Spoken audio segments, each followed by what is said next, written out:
Hello नमस्कार. खूप मनापासून स्वागत आहे आणखी एका नवीन रेसिपीमध्ये. आज आपण बघतोय बेकरीमध्ये मिळते तशी डालडा वापरून शंकरपाळी. या व्हिडिओमध्ये मी 1 किलोचं प्रमाण दाखवलेलं आहे. 1 किलोची शंकरपाळी या व्हिडिओमध्ये मी बनवून दाखवलेली आहे. आपली तुपाची शंकरपाळी जशी असते ना, अगदी तशीच ही शंकरपाळी तयार होते. चवीला देखील तशीच लागते आणि बनवायला देखील खूप सोपी आहे. तर चला बघूया ही डालडा वापरून 1 किलोच्या प्रमाणात शंकरपाळी कशी बनवायची ते. ही शंकरपाळी बनवण्यासाठी इथं मी एक मोठी परात घेतलेली आहे आणि या परातीमध्ये 1 किलो मैदा घेते. हा मैदा मी अगोदरच चाळून घेतलेला होता. दुकानातून आणलेला मैदा एखाद्या भांड्यानं 2 भांडी 3 भांडी किंवा 4 भांडी होईल असं एखादं भांडं घ्यायचं आणि त्या भांड्यानं हे माप मोजून घ्यायचं. तर मी इथं एक मोठा बाउल घेतलेला आहे. त्या बाउलनी 3 बाउल इतका हा माझा 1 किलो मैदा झालेला आहे. आता या मैद्यामध्ये अर्धा चमचा मीठ घेते आणि अर्धा चमचा वेलची पूड. जी वेलची पूड मी साखरेबरोबर मिक्सरला छान अशी वाटून घेतलेली आहे. तर आता आपल्याला यामध्ये डालड्याचं मोहन घालायचं आहे. तर डालडा मी इथं कोणत्याही कंपनीचा तुम्ही घेऊ शकता. हा डालडा मी 200 मिली इतका डालडा घेतलेला आहे. तर आता हा डालडा आपल्याला गरम करून घ्यायचा आहे, म्हणजे वितळवून घ्यायचा आहे. अगदी कडकडीत नको आहे, पण थोडंसं वितळवून घेतलं की ते पिठामध्ये आपल्याला मिक्स करायला सोपं पडेल. तर आता तुम्हाला मी प्रमाण दाखवते की हा डालडा किती होईल ते. ज्या वाटीनं आपण मैदा घेतलेला होता तीच वाटी मी इथं घेतलेली आहे आणि आता इथं बघा अर्धा वाटी बरोबर हा डालडा झालेला आहे वितळवून घेतलेला. तर हा आता अर्धा वाटी झालेला डालडा यामध्ये थोडा थोडा घालायचा आणि एखाद्या चमच्याने वगैरे थोडंसं मिक्स करून घ्यायचं, कारण खूप गरम आहे. तर एक वेळ थोडंसं मिक्स करून झाल्यानंतर शिल्लक राहिलेला डालडा देखील यामध्येच घालून घ्यायचा आहे. तर 1 किलो मैद्यासाठी हा 200 मिली डालडा पुरेसा होतो. अगदी परफेक्ट प्रमाण होतं. एकदम मस्त अगदी खुसखुशीत बिस्किटासारखेच हे आपले शंकरपाळे तयार होतात. या अगोदर मी अर्धा किलोच्या प्रमाणात देखील शंकरपाळी डालडा वापरून कशी बनवायची ते दाखवलेलं आहे. तुम्ही चॅनलला चेक करू शकता. आता हा सगळा डालडा मी या मैद्यामध्ये घालून घेतला.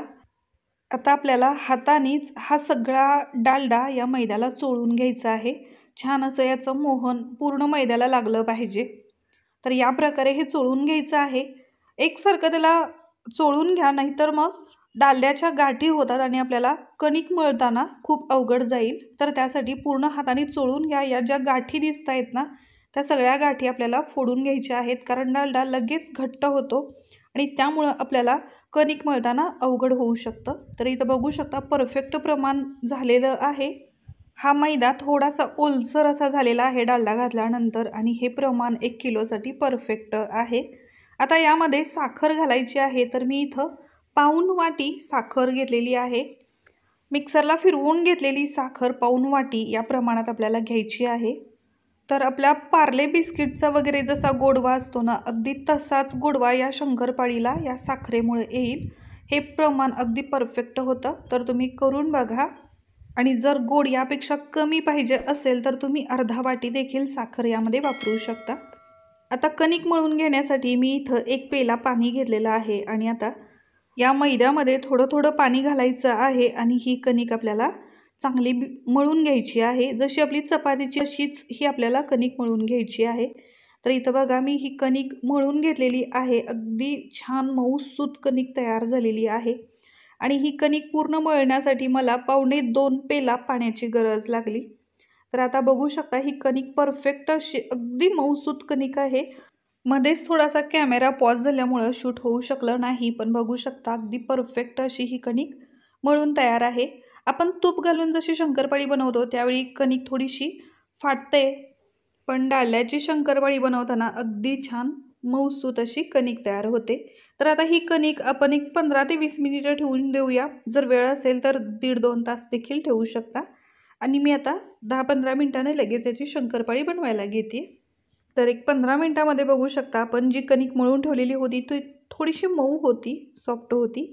तर आता थोडीशी कडक झालेली आहे, कारण डालडा लगेच घट्ट होतो. तर आता या कणकेमधला एक गोळा मी काढून घेतलेला आहे. ही कणिक मी किचन ओट्यावरतीच घेतलेली आहे आणि थोडीशी हातानेच त्याला व्यवस्थित करून घेते, म्हणजे आपल्याला लाटायला सोपं जाईल. तर हा मी गोळा इथं काढून घेतलेला आहे. जर तुम्हाला गरज वाटली तर अगदी थोडासा मैद्याचा वापर करू शकता. थोडासा मैदा लावल्यामुळं आपल्याला व्यवस्थित हे पटकन लाटता येईल. तर त्यासाठी अगदी थोडासा मी मैदा लावून घेतलेला आहे. आता यामध्ये जर तुम्हाला खूप साऱ्या लेयर्स पाहिजे असतील शंकरपाळीला, तर तुम्ही या ठिकाणी एक मोठी पोळी लाटून घ्यायची आणि जशी आपण चपातीची घडी घालतो चपाती बनवताना, तशी घडी घालून पुन्हा ही पोळी लाटून घेऊ शकता. ती पद्धत ट्राय करून बघा. त्या पद्धतीनं देखील खूप साऱ्या लेयर्स पडतात शंकरपाळीला. पण आपण जे हे प्रमाण घेतलेलं आहे, ज्या पद्धतीनं आपण बनवतो आहे, यासाठी कोणतीही ट्रिक वापरण्याची गरज नाही. अगदी सहज आहे याच कणकेला, आहे याच पिठाला शंकरपाळीला खूप छान अशा लेयर्स पडतात. आता इथं बघू शकता ही पोळी मी लाटून घेतलेली आहे. एक वेळ त्याची जाडी बघा. जर जास्त जाड तुम्ही बनवाल शंकरपाळी तर आपल्याला तळताना खूप अवघड जाईल, म्हणजे आतपर्यंत तळली जाणार नाही शंकरपाळी, थोडीशी कच्ची राहू शकते आणि त्यामुळं मऊ देखील पडू शकते. तर खूप जाड नाही किंवा एकदम पातळ नाही, या आकारात आपल्याला ही पोळी लाटून घ्यायची. तर आता ही पोळी माझी लाटून झालेली आहे. त्यानंतर मी या कटरनी या शंकरपाळ्या कट करून घेते. तर तुम्हाला पाहिजे त्या आकारामध्ये शंकरपाळी कट करून घ्या. पण खूप मोठ्या किंवा एकदम लहान आकाराच्या शंकरपाळ्या दिसायला बऱ्या नाहीत दिसत. तर तुम्हाला ज्या आकारात आवडतील त्या आकारामध्ये तुम्ही कट करून घेऊ शकता. तर इथं बघा या शंकरपाळ्या मी कट करून घेतलेल्या आहेत आणि याची जाडी बघा. खूप जाड नाही किंवा एकदम हलक्या पातळ नाहीत, अशा या आकारात मी शंकरपाळ्या बनवून घेतलेल्या आहेत. तर आता या बऱ्याचशा शंकरपाळ्या माझ्या बनवून तयार झालेल्या आहेत आणि आपलं तेल देखील छान गरम झालेलं आहे. सगळ्या शंकरपाळ्या एकाच वेळी लाटून न घेता थोड्या शंकरपाळ्या लाटून झाल्या, तयार झाल्या की त्या तळायला घ्यायच्या आणि तळत असतानाच आपण बाकीच्या शंकरपाळ्या लाटून घेऊ शकतो. तर आता इथं तेल देखील छान कडकडीत गरम झालेलं आहे. तर आता आपण शंकरपाळी तळायला घेऊया. तेलामध्ये शंकरपाळी घालण्या अगोदर तेल छान कडकडीत गरम असावं आणि शंकरपाळी घातल्यानंतर तेलाचं टेम्परेचर थोडंसं कमी करावं आणि मीडियम फ्लेमवरतीच ही शंकरपाळी तळून घ्यावी. तेलामध्ये शंकरपाळी सोडल्यानंतर 1 मिनिटभर त्याला धक्का लावायचा नाही, अजिबात त्याला हलवायचं नाही आणि त्यानंतर ही शंकरपाळी आपण थोडीशी या प्रकारे मोकळी करून घ्यायची. आणि मोकळी करून घेत असताना जर शंकरपाळी थोडीशी कडक झालेली आहे असं वाटलं की मग दुसऱ्या बाजूनी ती तळण्यासाठी पलटून घ्यायची आणि मीडियम फ्लेमवरतीच ही सगळी शंकरपाळी तळून घ्यायची, म्हणजे आतपर्यंत अगदी खुसखुशीत हलकी शंकरपाळी तयार होते. आता बघा, फक्त एकच वेळ आपण ही शंकरपाळी उलटून घेतलेली आहे आणि लगेच या शंकरपाळींना लेअर सुटायला सुरुवात झालेली आहे. खूप हलक्या खुसखुशीत होतात या शंकरपाळी. तुपाच्या शंकरपाळीपेक्षाही बेस्ट, खायला खूप टेस्टी लागतात. एक वेळची शंकरपाळी तळण्यासाठी मला पूर्ण 8 ते 10 मिनिटाचा वेळ लागलेला आहे. पूर्ण कमी आचेवरती आतपर्यंत खुसखुशीत होईपर्यंत आणि छान असा रंग येईपर्यंत या शंकरपाळी मी तळून घेतलेल्या आहेत. आता तळून झालेल्या आहेत शंकरपाळी, काढून घेते आणि याच प्रकारे याच पद्धतीनं आपल्या सगळ्या शंकरपाळ्या तळून घ्यायच्या आहेत. शंकरपाळी गरम असताना कडक झालेली नाही, ती मऊ पडलेली आहे असं वाटतं, पण थंड झाल्यानंतर अगदी कडक होते, खुसखुशीत होते. आणि आता अशाच या आपल्या शिल्लक राहिलेल्या सगळ्या शंकरपाळी मी तळून घेते. तर बघू शकता एकदम मस्त बेस्ट असा रंग आलेला आहे. अगदी छान लेअर सुटलेले आहेत प्रत्येक शंकरपाळीला. आणि आता या सगळ्या शंकरपाळी माझ्या तळून तयार झालेल्या आहेत. खाण्यासाठी परफेक्ट अशा तयार आहेत. थोड्याशा थंड झाल्यानंतरच या शंकरपाळी डब्यामध्ये वगैरे भरून ठेवायच्या, कारण गरमागरम शंकरपाळी जर डब्यामध्ये भरून ठेवली तर ती मऊ पडू शकते.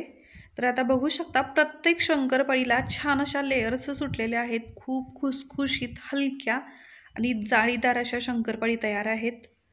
तर मी दाखवलेल्या प्रमाणात दाखवलेल्या पद्धतीनंच या शंकरपाळी तयार करून बघा, तुम्हाला खूप आवडतील आणि संपेपर्यंत एकही शंकरपाळी मऊ पडणार नाही.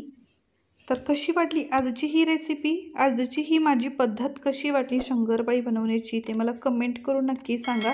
या पद्धतीनं डालड्याची शंकरपाळी तुम्ही देखील एक वेळ नक्की ट्राय करा. जी आपल्याला बेकरीमध्ये मिळते शंकरपाळी त्यापेक्षाही खूप टेस्टी एकदम मस्त तयार होते शंकरपाळी. आणि मला कमेंट करून नक्की सांगा. व्हिडिओला एक लाईक करा, चॅनलला सबस्क्राईब करा. थँक्यू.